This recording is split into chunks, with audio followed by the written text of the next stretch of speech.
Hey fans, it's me Aaron for a comic show. There's a lot of great comics, Star Wars, a ton of good Image stuff. I was wearing my Boba Fett t-shirt because of Star Wars, but then like these Southern Bastard shirts came in with a sweat tee. It's like sweet tea. And nothing diabetes, because of diabetes with the sweet tea and he's missing a foot. I mean, I'm Southern, so you know, it's like, making fun of your sister. You can do it, but if someone else does it, you want to fight them. So, and there's also the Boss Hog Barbecue shirt. Got that. Can't wear two shirts at the same time, but great. Happy to see that. Excited about the next issue of Southern Bastards, which isn't this week, but it's coming. And Star Wars. Let's dig into this. Jason Aaron, also from Southern Bastards, on Star Wars with Cassidy Art. It's coming out on time, which is awesome. I don't know how far in advance they had it going, but it's coming out on time, and they're ballsy about the next issue is going to be 3/11/15. They're saying it. Hopefully it'll be out. This was awesome. I love this. I love this. It feels cinematic. It feels important. It feels like there's this lost movie between A New Hope and Empire. And just seeing this massive, massive hard-on that Darth Vader has for the pilot who destroyed the Death Star, like he's hunting it down, doing whatever he can, and I'm just really enjoying it. And there's some things where it's like, how's this going to jive with Empire that we already know what happens? And I'm giving Jason Aaron all the benefit of the doubt, all the credit in the world, because I love the guy that it's going to jive. Like, even if, something happens here that, oh, well, how can that be here when that's in Empire? It'll all circle around before Empire. He'll do it. It'll be fine. And I'm super enjoying this new Star Wars run that Marvel's doing. I mean, I know it's only 2 issues, but I'm on the hype train. So, yeah, I love Jason Aaron, so I was already there. Black Vortex. This, it's Humphreys and Bendis, and it's X-Men and Guardians of the Galaxy, and it's all cosmic, all in space. And I really dig the X-Men sci-fi stuff.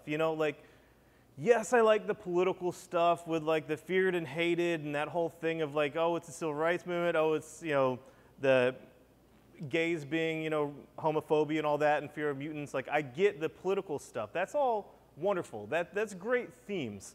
But what about when they go in space and it's awesome?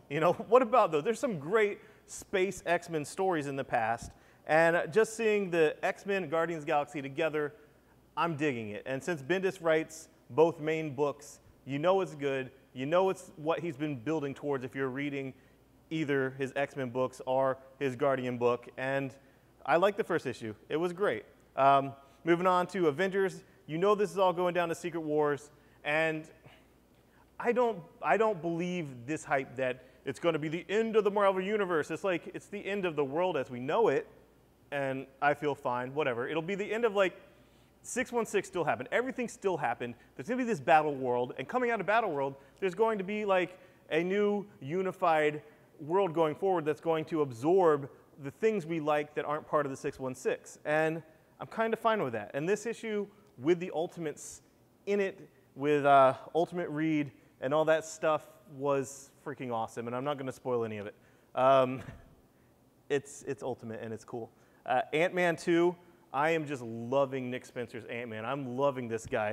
This just total loser that is willing to risk it all and lose again for the sake of his daughter. And like that has heart, and that's what I want, and I can relate to that 100%. And if you have a daughter, that's just how it is. And this featured Grizzly as the villain, and I saw a cover coming up where it's like Miami Vice with Ant-Man and Grizzly. Looked awesome. Unbeatable Squirrel Girl #2. Another one of my new favorite Marvel books. Marvel's just on fire lately with these releases. Unbeatable Squirrel Girl had a lot of Iron Man stuff in it, and Galactus is coming. Loved it. Miss Marvel, really digging this book. Really, really liking this take on it. It's like their last $3 book. I like that she's a icon now for like political activism and equality and fighting Islamophobia and all that. That's amazing. Kudos to Marvel. You're doing well. Hawkeye, second to last Fraction and Aja issue. It's all winding down. I can't say anything without it being a spoiler. I'm excited about Jeff Lemire's new run on it starting in March with the new #1, and Hawkeye shifting from Green Arrow to Hawkeye. So from one blonde-haired archer womanizer to another blonde-haired archer womanizer. I think you can handle it. And Return of the Living Deadpool, #1. Seriously, I don't even want to say the joke because I want, when you read it, to get the joke. There's a joke that's hilarious, and it is what you think it is. It is, you know, the Night of the Living Deadpool was Deadpool fighting zombies. He eats so many chimichangas, he passes out, he wakes up, and the whole world's been taken over by zombies. He has to kill zombies. And then he sacrifices himself. In a nutshell, you don't have to read that. This is the return. And now, instead of zombies, there are Deadpools attacking everyone. So, awesome, right? Cool. Yeah, too many Deadpools. I've heard it all over the place. All right. For DC, Action Comics, Diamond shorted me my Action Comics. I wanted to dig into it and, I don't know, review it. People told me it was good. I read a few issues of PAX. It's great, but they shorted me. Superman by Geoff Johns and Romita Jr., crazy. You know it's coming to the new power and all that crazy stuff. And Earth 1 Volume 3. No, Shane Davis is no longer in it. You know I was in Volume 2 where Parasite killed me because my friend Shane Davis drew me in there being killed, which is awesome. I have the original art and all that. But Volume 3, it's still J. Michael Straczynski, and it's cool to see this Superman develop. And I think that would be great for the movies to do this. But this is fun. This is a great book. I didn't read the entire thing yet because it's, you know, like noon on Tuesday when I got the books, and I didn't have an advanced copy of this. But I'm digging this run of Earth 1 stuff. I'm excited about Batman Volume 2, Superman Volume 3, keep them coming, get that Wonder Woman out. And moving on to Image. Oh my God, it's like all these great Image books came out in the same week. I am just in Image heaven. Like seriously, Saga, issue 25, the first issue after Volume 4 is out, and it's just crazy awesome. Like, this didn't do a time jump now. I really don't want to spoil this because I don't know the people watching have read Volume 4, but Volume 4 ends in this cliffhanger that rips the family apart. I'm not going to say how or why, and this picks up right from there and then expands the playing field to who is going to be the ones to set things back right. And I enjoyed the hell out of it. Grant Morrison, Nameless, #1, with Chris Burnham, the guys that worked together on Batman Incorporated and whatnot. This was classic Grant Morrison. This is what I love. This is like his Invisibles, but seriously, like the people that are like, oh, he's a little bit too wacky with his ideas on his mainstream stuff like Superman and Batman and Final Crisis.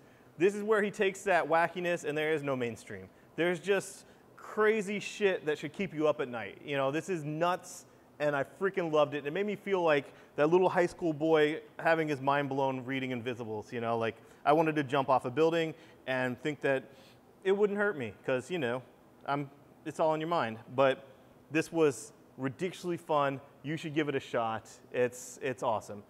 Stray Bullets, another thing that is near and dear to my heart that I'm so happy that Image got going again. If you want to believe it's issue 1 of this new arc, you can. If you hate that, it's also issue 50 of the ongoing numbering. So whatever makes you feel better. I just am in love with David Lapham's Stray Bullets and have been ever since, you know, it warped my mind in high school. Moving on to Birthright.